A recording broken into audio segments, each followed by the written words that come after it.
Assalamu alaikum, I'm Aisha and you're watching Samaa News. Here are today's headlines.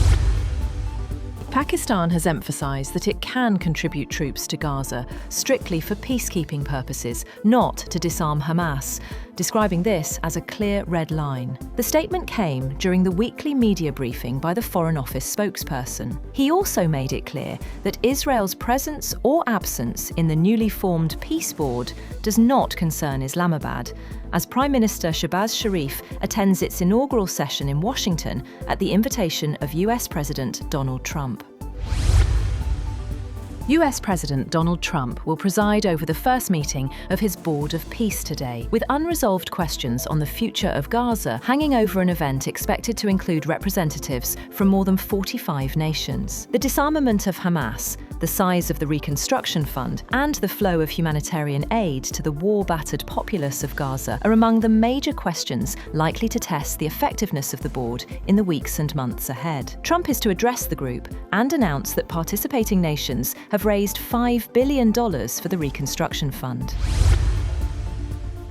US President Donald Trump slams British Prime Minister Keir Starmer, calling the 99-year lease of the Diego Garcia air base in the Chagos Islands a big mistake. Trump argued the base could be vital for future military operations, including potential threats from Iran. The 2025 agreement transfers sovereignty of the islands to Mauritius while retaining UK control over Diego Garcia. Britain says the deal ensures long-term security for the base and its allies.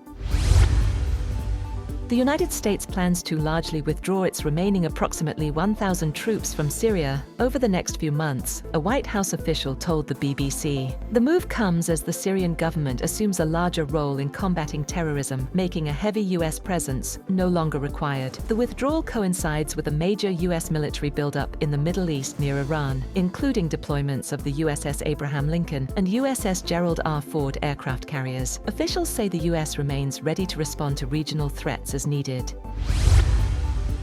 A South Korean court has sentenced former President Yoon Yeol to life in prison after finding him guilty of masterminding an insurrection stemming from his December 2024 attempt to impose martial law. Prosecutors had sought the death penalty in the case, closely watched in a deeply divided country. It is the most consequential yet for the ousted leader, whose bid triggered a national political crisis and tested democratic resilience.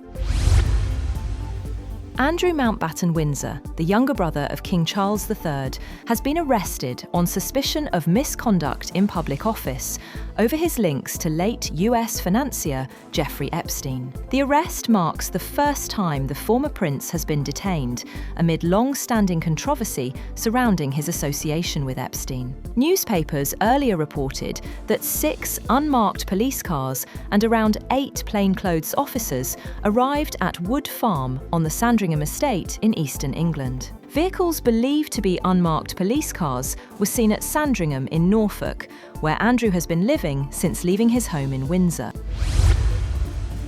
A South Korean court has sentenced former President Yoon Yeol to life in prison after finding him guilty of masterminding an insurrection stemming from his December 2024 attempt to impose martial law. Prosecutors had sought the death penalty in the case, closely watched in a deeply divided country. It is the most consequential yet for the ousted leader, whose bid triggered a national political crisis and tested democratic resilience.